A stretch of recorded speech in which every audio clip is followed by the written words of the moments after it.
Hi everybody. So in my search for Japanese knowledge and planning a trip to go to Japan, there hasn't been a lot of information out there all gathered together to make it easy and convenient. So my girlfriend and I, Carol, have decided that we're going to go ahead and make a video to help people out to prepare for a trip and to kind of get a heads up of what's out there, things to prepare for, and everything else.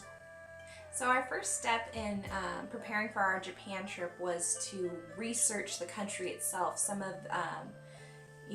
since there is that huge language barrier, we wanted to make sure that we do everything properly. I know they're very traditional, so we looked up like eating habits, what do you think, like the right way of acting and being respectful to people? Well, we wanted to gather as much knowledge as we could about the country, just because there is so much about Japan. It's a totally different place, so we didn't want to go in there just completely blind. And I think that's a big thing a lot of people do, because they have this like romanticized thought of Japan, like anime characters running around and dragons flying from the skies and stuff, and they don't take the time to actually research the country. So I think that's a huge thing to do, is to get information on it and to make sure you're walking into something realistic.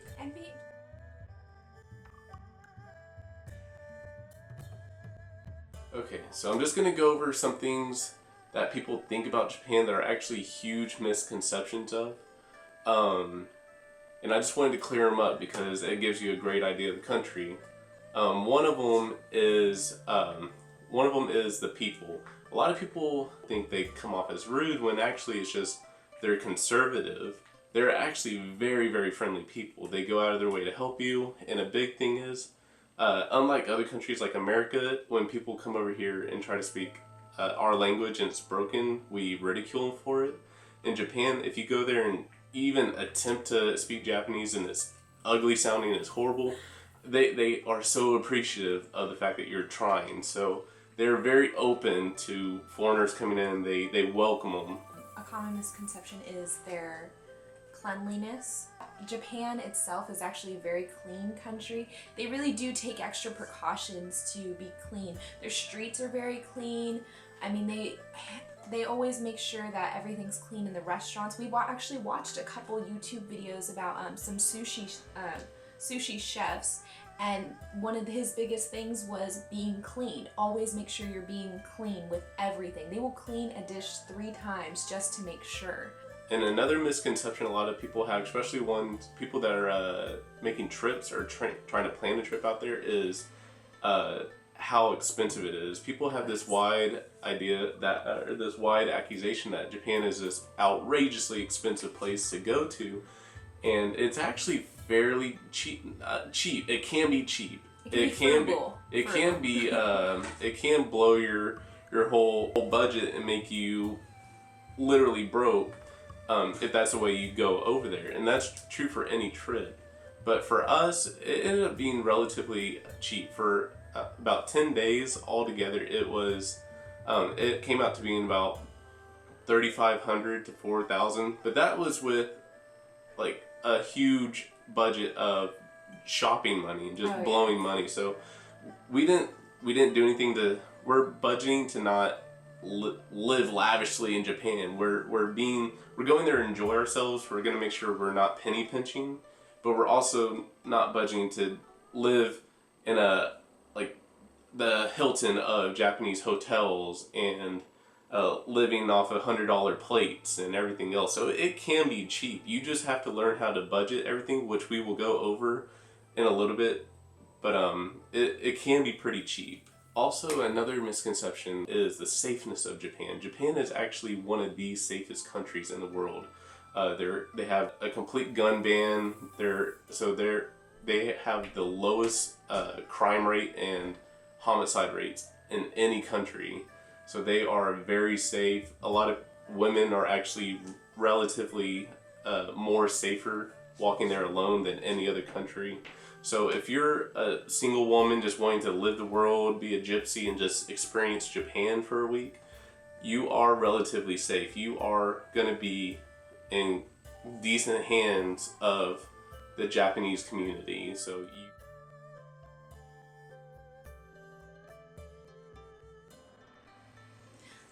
So some of the ways that we planned our Japan trip, the way we approached everything, there are a couple ways of planning trips, but the way we approached it was we did it 7 months ahead of time. We made a list of the order of how we were going to buy things. The first one was our plane tickets, of course. I just wanted to make sure that our number one goal was getting there. That was the main thing I was worried about. If we got plane tickets, then for sure we're actually getting to Japan.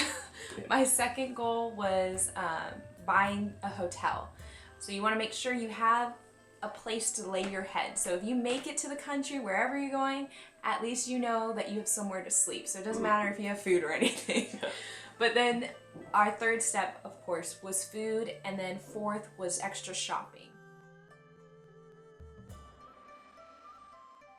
On to buying your ticket. The tickets in flying is actually pretty cheap. I thought this one was going to be a budget buster, but it actually ended up being a lot cheaper than I expected it to be. For the two of us, round trip, it ended up costing us $16.87. That is not first class, business, premium economy. That's just straight economies. Just to warn you, just to get premium economy, you're going to be shelling out a couple $1,000s more. So let that kind of hit you in the face for a second. We are actually we're in DFW right now. We're actually going to fly out of LA because we ended up finding out that made it about what, $800 cheaper? $800 per person. Yeah. You could get round trip tickets to LA around the time that we're flying for about a couple hundred. So it was way cheaper doing it that way. So it might be cheaper just hitting that west coast to get there faster. But as far as that, Japan Airlines is great. We decided to go with Malaysian Airlines because they're, like I said, cheap. They're the cheapest, but they also actually look the best. They were really nice looking. Of course, it's not an Emirates or JetBlue or anything, but they are fantastic.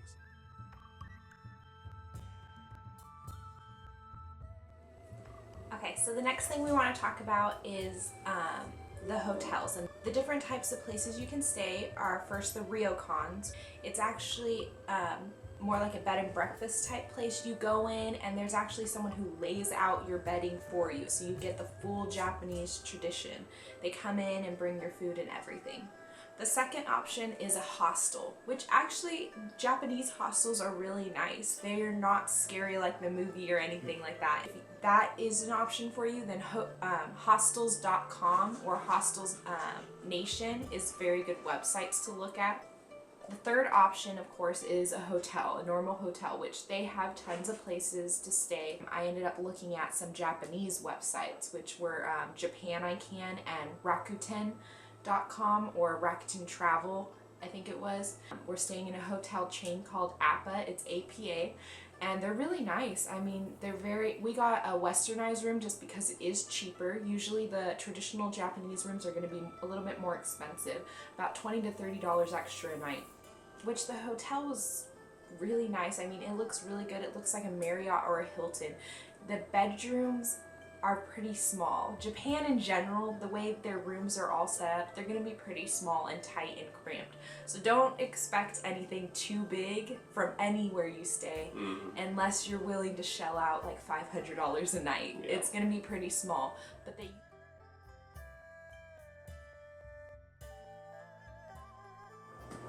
Now on to food. Everybody loves to try different food when they travel, and they always want to try the local cuisine. You, of course, have your ramen shops, you have your sushi, you have your chicken on a stick, but there's a lot of different things.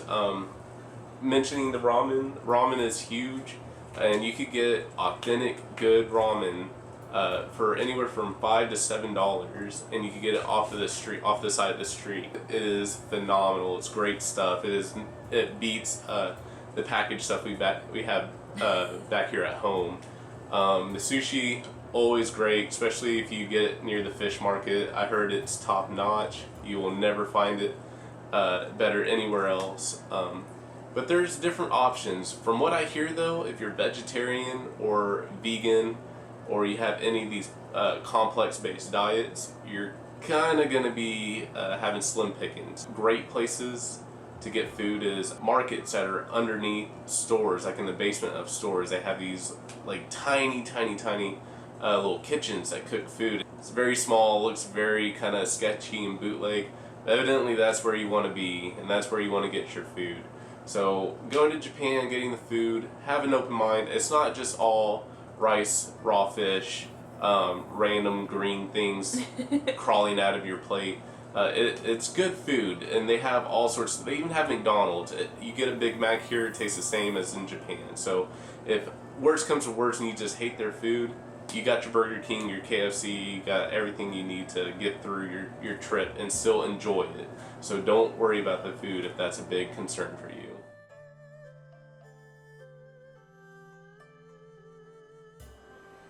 Okay, so the next thing we want to talk about is transportation. Just like with any other country that you go to, you're going to want to learn how to get around or what your transportation options are, so that way you can budget for it.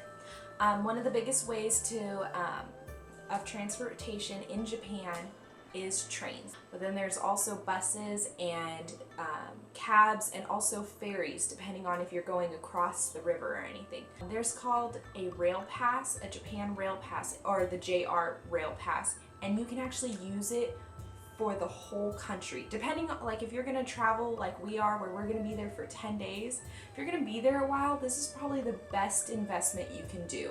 You do have to pay a pretty big penny out of pocket at first. Huge penny.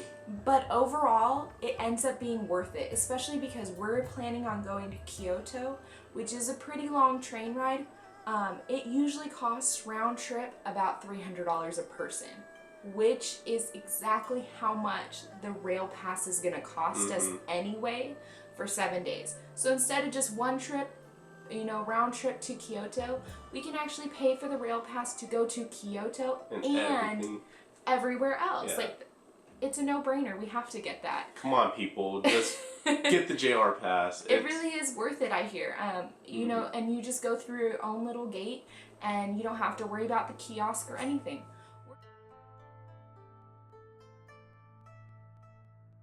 Just a few resources that I'm going to let y'all know about that was really handy in getting us through, getting us knowledge, and make sure that we are the best equipped for this trip as humanly possible.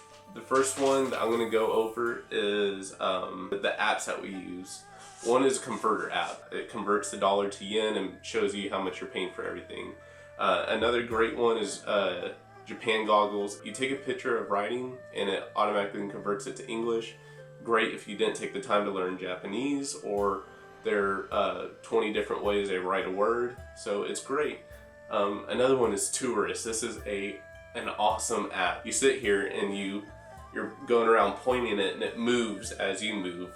So you could go to Japan and find these places in Japan, and it's like a window, like you're standing right there looking in the middle of Shibuya or Ueno Park or something. It's great. Another one is Hyperdia. It's great because it shows the rail lines, it shows you how to get to them and where they're going to take you, so it kind of cuts out the confusion because the railways are confusing, so this helps you out a lot. As far as books go, we only use a couple, but they helped so much. One of them is Japan Day by Day. It broke down all of Japan, and then it went into little details about everything. It had great pictures. It showed and explained and explained and explained, and it did such a great job in helping us figure out where we're going to go. Another book that we got, just to kind of be more specific, is Fodor's Tokyo. This book is great for figuring out where in Tokyo you want to do stuff, what's the hot spots, what's great, where to stay. So if you're making a Tokyo trip like we are, pick up that book. It's going to be awesome. It's going to save your life. And as far as websites go, there's tons out there that you could choose. A website that I chose is called jref.com. It has tons of information on Japanese culture, society, travelers, food, everything you could think of, it has it on there. And then if you go to the forums, even more stuff, and especially stuff from people who live there. So you're getting the knowledge from people there. So it's awesome. Another website, of course, YouTube. YouTube is gonna be hands-on and telling you stuff because people are telling you themselves, like we are for you. And also there's Google Maps. Google Maps is great because it guides you. You can pretty much look in how to route where you're gonna go, and it kind of really lets you know how far things are. So yeah, all those things helped out. Check them out. They will definitely make planning your trip that much easier. Take away the stress, keep the magic in planning the trip there, and it will just make it such a smoother experience for you. Okay, so I hope you guys got a lot of information from this video. We tried to give you as much feedback as possible and best ways of planning your trip and ways to make a checklist. You know, now hopefully you have some more insight on the type of hotel, hostel, ryokan, you know, all that. And if you have any questions about anything, definitely leave us a comment. If you liked everything that we have, definitely like and subscribe, because we're going to be putting out more videos all through the trip. We're going to put up a video about everything possible: the flight, Tokyo, Kyoto, the trains, everything possible. So if you like us, subscribe, tell your great-great-grandma about how awesome we are. Whatever, just as long as it helps you, we're happy. So thank you so much. thank you.